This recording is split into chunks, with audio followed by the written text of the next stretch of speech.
ang GMA Regional TV, One Mindanao.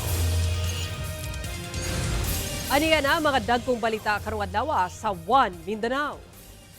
Good news alang sa mga motorista. Tungod kapin 24 pesos kada litro sa diesel ug kapin 3 pesos kada litro sa gasolina ang big time rollback ugma Abril 21.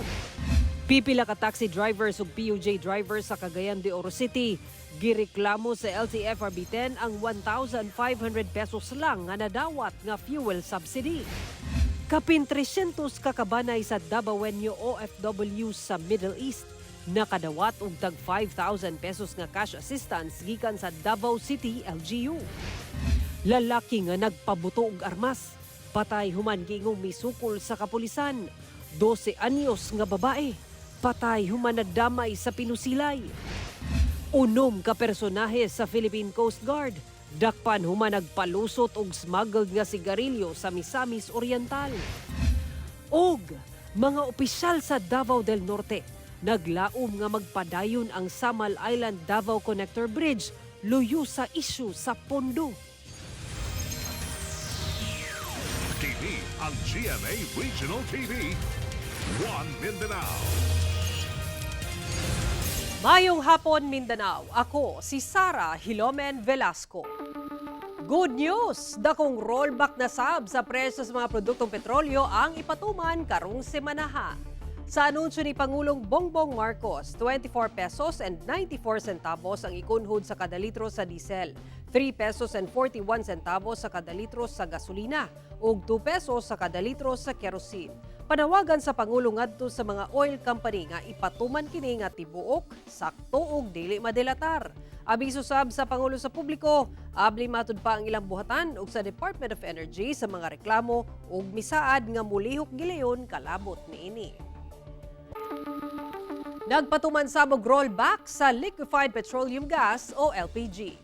Una ang anunsyo sa oil price rollback. Una nang gipatuman ang rollback sa presyo sa LPG. Sumala sa LPG Marketers Association, nagpatuman og 3 pesos nga paggunhod sa presyo sa kada kilo sa LPG niadtong Biyernes o 33 pesos nga rollback sa presyo sa 11 kilogram nga tangke sa LPG. Kini tungod sa pag-ubusab sa shipping ug transport cost. Posible daw nga sabdaw ang usa pa ka rollback sa presyo sa musunod nga semana depende sa presyo sa krudo. Usa ka semana una niini mikunhod ang presyo sa LPG dihang gitangtang ang excise tax. Niadtong Biyernes sab gigawa sa Pangulo ang executive order alang sa 3 ka bulan nga suspensyon sa excise tax sa LPG ug kerosene. Kapin 300 ka mga kabanay sa OFWs nga taga Davao City ang nakadawat og cash assistance gikan sa City Government of Davao pinaagi sa OFW Families Welfare and Crisis Center sa CSWDO. Ang detalye sa live report ni Argil Relator. Argil?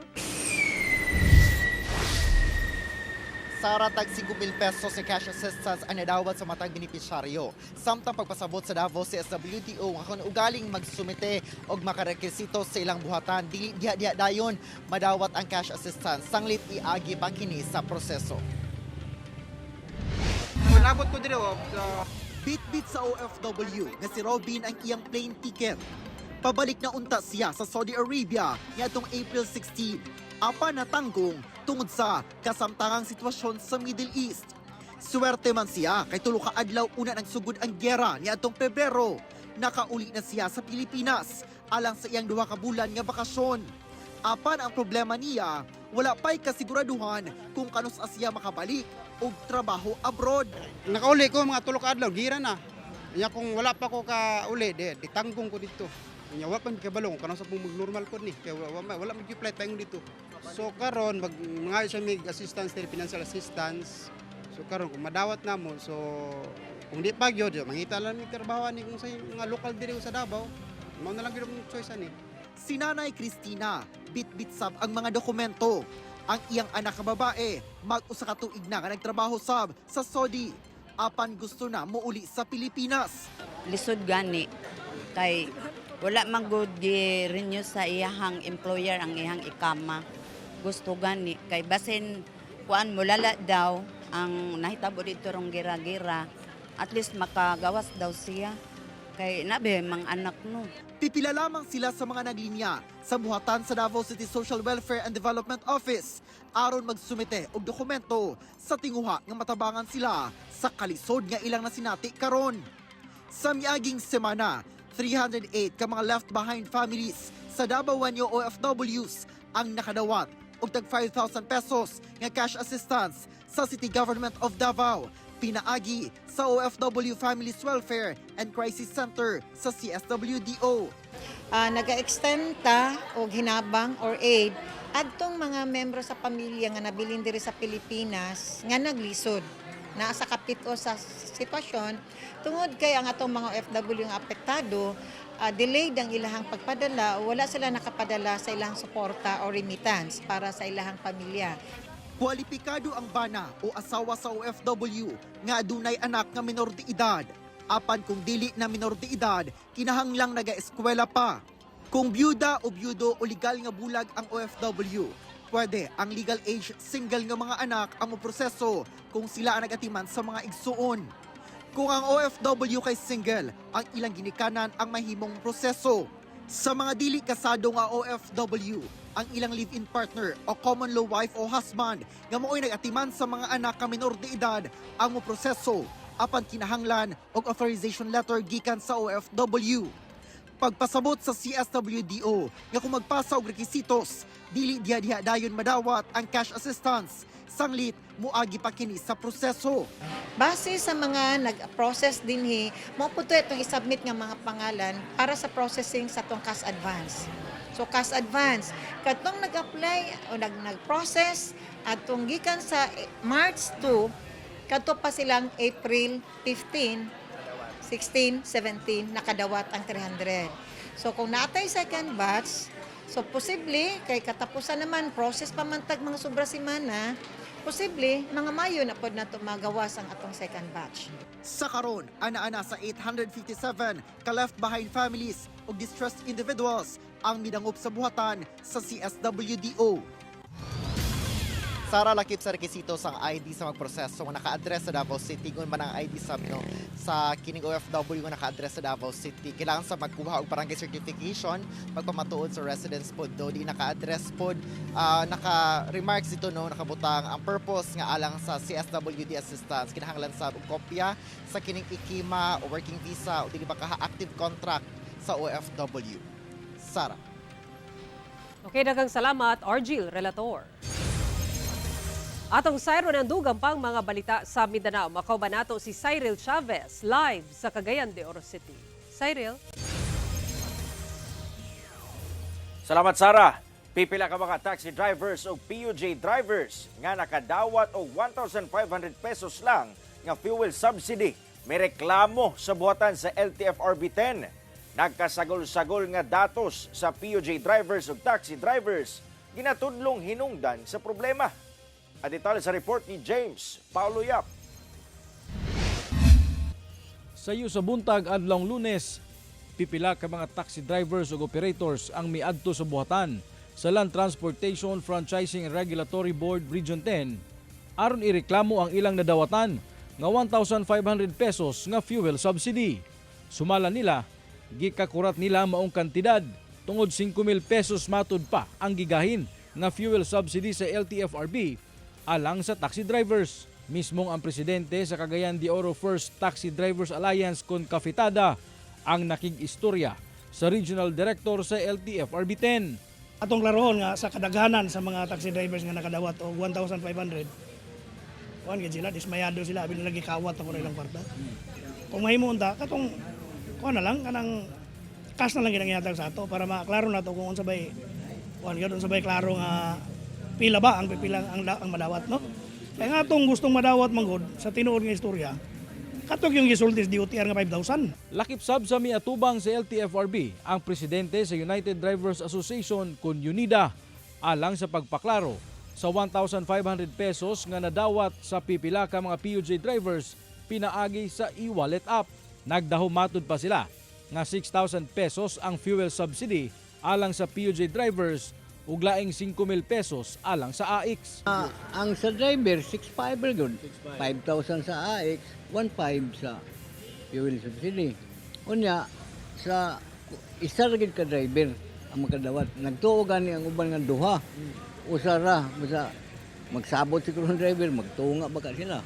Hinoon, gipasalig ni LTFRB 10 Regional Director Aljo Bindijo nga ipaabot sa ilang central office ang reklamo sa mga taxi driver aron nga mapangitaan kini og solusyon sa labing dalim panahon. Gikumpirma sab sa opisyal nga 5,000 pesos ang fuel subsidy nga dapat madawat sa mga taxi driver. Pakiusap ko lang sa ilaha na kumari wag mo nang galawin yung 1.5, no? Ayaw sa gastusa, then i-screenshot katong notification coming from GCash. Kasi po-forward namin yan sa central office para i-rectify kung ano mga problema. Within this week, kung kaya-kaya kung makausap ang central office para maibigay kagad sila yung full na 5K sa kanila this week. Panawagan nila sa mga taxi operators ug drivers nga adunay problema sa ilang mga e-wallet apps nga moduo lang sa buhatan sa LTFRB 10 aron magiyahan sila tungod sa mga e-wallet apps ang payout sa ilang mga fuel subsidy. Kauban si Makoy Sempron, James Paulo Yap, 1 Mindanao. Milayo na sa nasod ang bagyong dunay international name nga Sinlaku. Sa karon, walay pagdaot sa panahon nga nasiplatan o ginabantayan ang pag-asa sa sulod o duol sa Philippine Area of Responsibility. Parayon gyapon ang epekto sa ridge o extension sa high pressure area sa Northern Luzon samtang nahibiling bahin sa nasod makasinati sa epekto sa easterlies. Bisan init sa halos tibuok nasod, doon nagyapoy tsansa sa mga pag-ulan. Base sa datos sa Metro Weather, doon ay tsansa sa katag-katag nga pag-ulan sa Zamboanga Peninsula, Socsargen, Caraga ug Davao Region. Busa kanunay magdala og mga panagang sa init ug sa ulan, mga kapuso.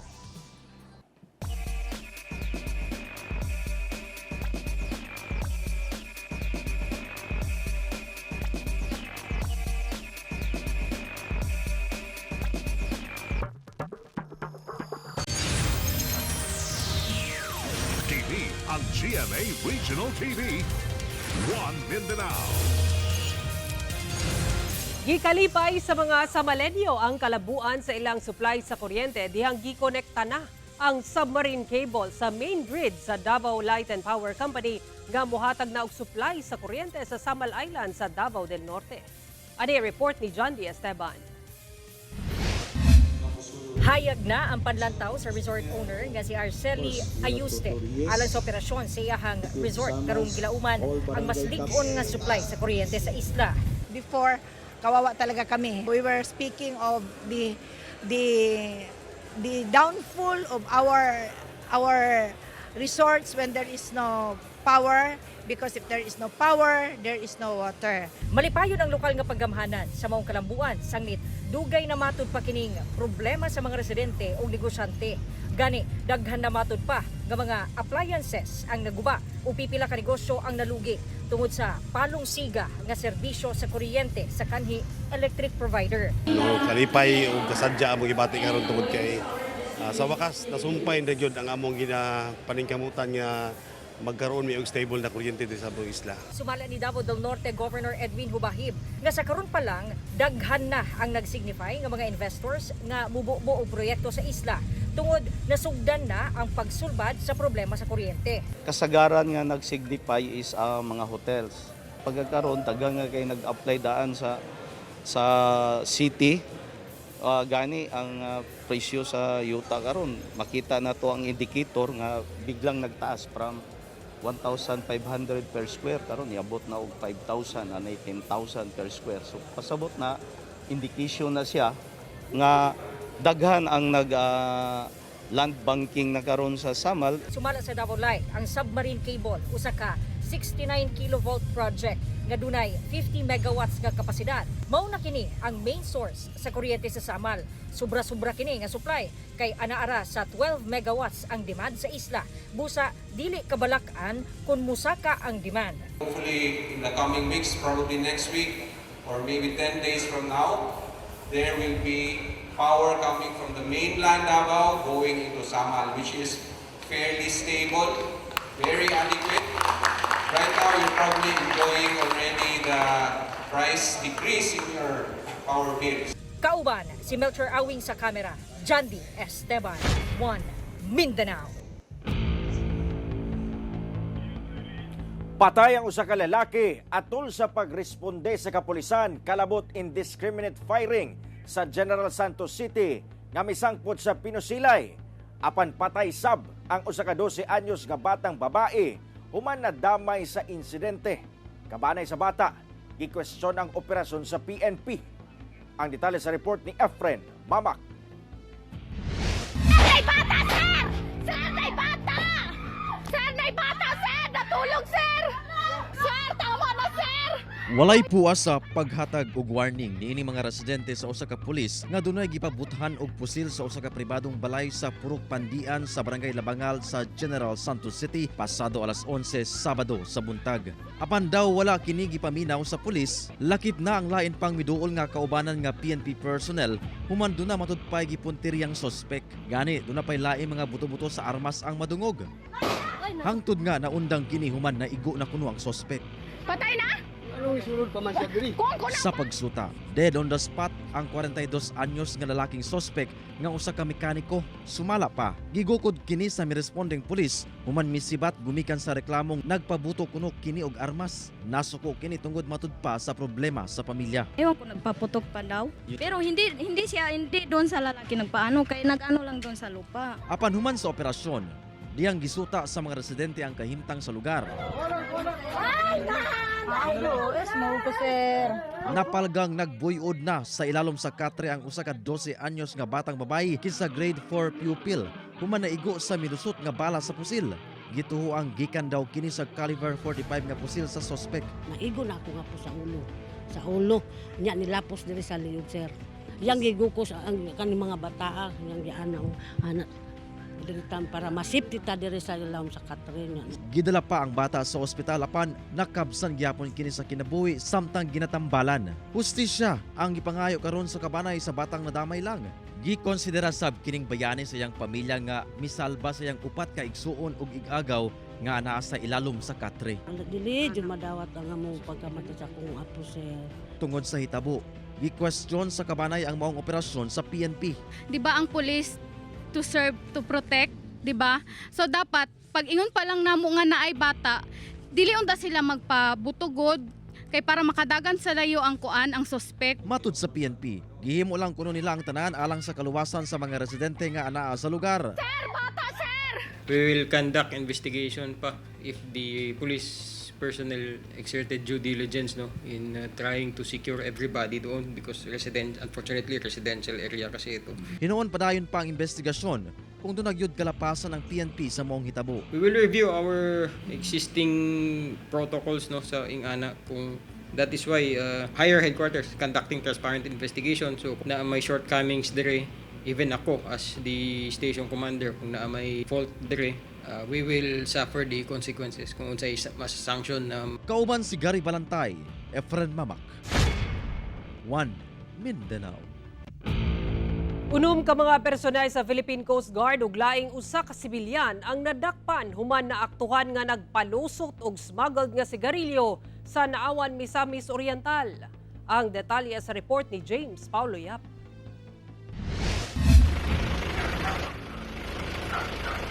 Gisulod sa hiniusang puwersa sa PNP Maritime Unit Misamis Oriental, Naawan Municipal Police Station, Misamis Oriental 2nd PMFC ug Provincial Intelligence Unit kining usa ka luna sa Purok 5 sa Barangay Poblasyon Naawan Misamis Oriental kung nasa nahimutang ang substation sa Philippine Coast Guard. Kini human sila nakadawat og report nga adunay mga smuggled nga sigarilyo ang ipalusot sa maong lugar. Pag-abot sa mga otoridad sa lugar, mitambad kanila ang 7 ka mga lalaki samtang ginakarga sa usa ka L300 van ang kahon-kahon nga mga smuggled nga sigarilyo. Gikakurat sa kapulisan, sanglit unom sa 7 ka mga sospek ang mga aktibong miyembro matud pa sa Philippine Coast Guard. Aduhan ini is assigned dito sa Southwestern Northern Mindanao. Ang Southwestern Northern Mindanao adunay na-assign sa Lagindingan, El Salvador, adunay na-assign po dito sa substation sa Lugay, Libertad. Based on the evidence, anaa sa ilahang posisyon ang mga smuggled cigarettes, so they are involved in smuggling of those smuggled nga mga sigarilyo. Anaa sa 205 ka mga master cases sa smuggled nga sigarilyo ang nasakmit sa otoridad na adunay kantidad nga 8.7 million pesos base na sab sa National Tobacco Authority kun NTA. Wala na naapsan ang bangka nga gisakyan sa mga sigarilyo paingon sa naawan ni Misamis Oriental. Wala na sab mihatag pa og pahayag sa kapulisan ang mga dinakpang sakop sa PCG diyang gipangutana kung asa gikan ang maong mga sigarilyo. Sa karon, nakakustodiya na sila sa naawan MPS samtang ginaandam ang kasong ipasaka batok sa mga dinakpan. Wala pa sila ipahayag. Subject for administrative nga liabilities kining mga personnel since they are facing criminal complaint right now, no, kining violation sa Customs and Modernization and Tariff Act. Kauban si Makoy Sempron, James Paulo Yap, 1 Mindanao. Patay ang usa ka habal-habal driver sa Cagayan de Oro City human nga gitadtad og dunggab. Suspect dakpan sa follow-up operation. Motibo sa krimen, gingong dugay nga bangi na sa biktima ug sa suspect. Ani ang report. Igo na lang sa pagtsabaw, sa paghilak o pagsagit ang nahimo sa usa ka banay sa lalaking biktima sa pagpanunggab sa Zone 2 Lower Sitio San Miguel, Barangay Bulwa, Cagayan de Oro City. Human mapalgan ang dugo ang patayng lawas sa usa ka lalaking biktima. Ang biktima gailang habal-habal driver sa lugar kung asa nakitang tad-tad kini sa dunggab ug tigbas sa nagkadiyang parte sa iyang lawas. Matod sa PNP, gituhuang pasado alas 8 sa gabi nahitabo ang krimen. Butang nga gilayon nilang gilusad ang hot pursuit operation batok suspect. Dihang diha na-trace nila ang mao nga suspitsado nga kaila ra po di ay niini biktima tungod kay ang ilang magka-live-in partner pareha nila ka-live-in partner managsuon man si ang ilang mga live-in partner. So ang live-in partner sa igsuon sa live-in partner sa biktima mao ang suspitsado. Kini ugat niini ang dugay na nga bingkil. Gilantaw karon sa otoridad ang giingong kulang-kulang nga pagbayad sa suspect og plite sa biktima nga usa sa mga rason kung ngano nag-away kini pagbalik. Usasab sa gikuptan sa PNP nga mao ang suspect nga mihimo sa krimen. Pinaagi sa mga testimonya nga nakasaksi sa krimen ug ang sanina sa suspect nga adunay dugo nga nakita sa balay niini. Wala na ni sukol ang mga suspitsado angkon man pud siya sa mga sa laod apan lagi wala pa pud nato na recover ang hinagiban. Ginasuwayan pa sa GMA Regional TV 1 Mindanao nga makuha ang pahayag sa suspect. Kasong murder ang gipasaka batok kaniya. Kuda may angay hisgutan nga pamilya nga mga gubot ay hisgutan nato para dili na mo end into grabe nga kabasulanan nga panghitabo. Kauban si Jaybert Pairat, Cyril Chavez, 1 Mindanao.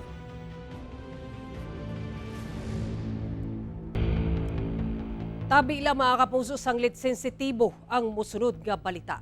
Usa ka 9 anyos nga batang babae nga pila ka adlaw nga nawala, napalgang patay sa usa ka pangpang sa Malaybalay City sa Bukidnon.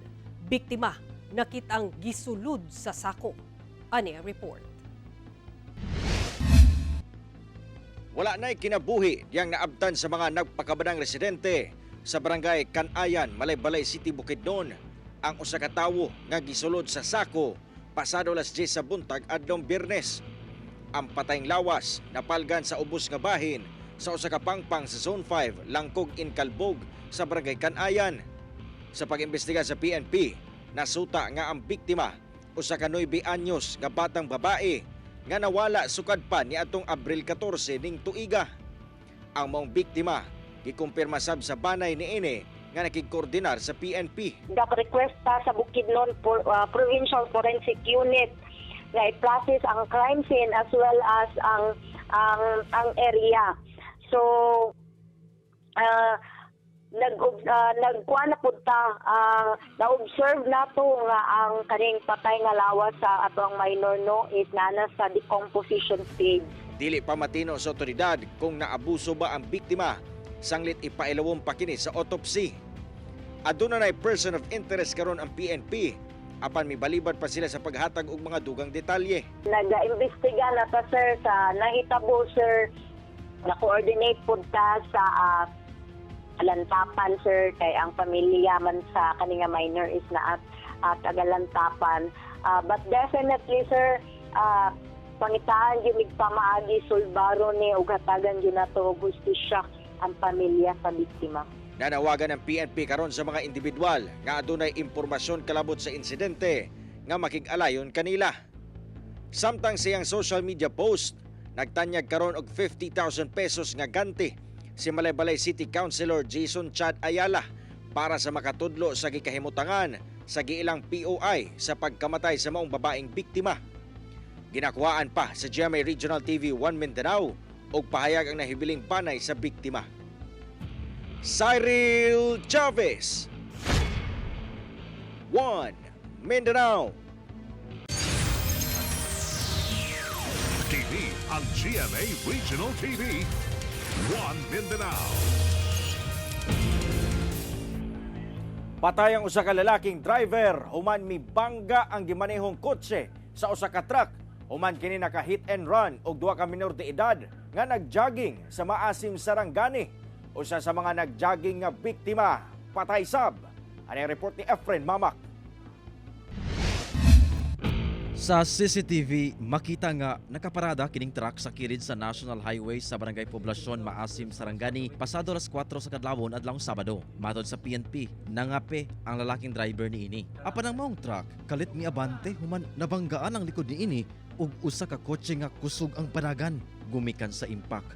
Daw nakumot ang lawas sa maong kotse nga napasok pa sa ilalom sa truck. Gilayon kining girespondihan sa BFP, MDRRMO ug PNP gamit ang heavy equipment aron matabang ang sakay niini. Apan dead on the spot na ang lalaking driver gumikan sa nahiagom nga bunog sa lawas. Residente kini sa Glan, Sarangani nga baguhay lang migraduar sa senior high school. Sa investigasyon sa PNP, migula nga pauli na ang maong driver diyang nakabangga og duha ka 14 anyos nga mga lalaki nga nagjogging sa may barangay Kabatiol sa Maasim. Nadala pa sa ospital ang mga biktima apan namatay ang usa samtang kritikal o padayong ginatambalan ang laing usa. Tingin ko una-una sa picture na hindi mo sa kanya ang sasakyan, tawagan siya na isauli na. So umuwi siya. Then siguro sa pagmamadali, nasagasaan niya yung dalawang minor. Kaya pinakasagasa siya, tumakas siguro siya. Pinalakasan niya masyado patakbo.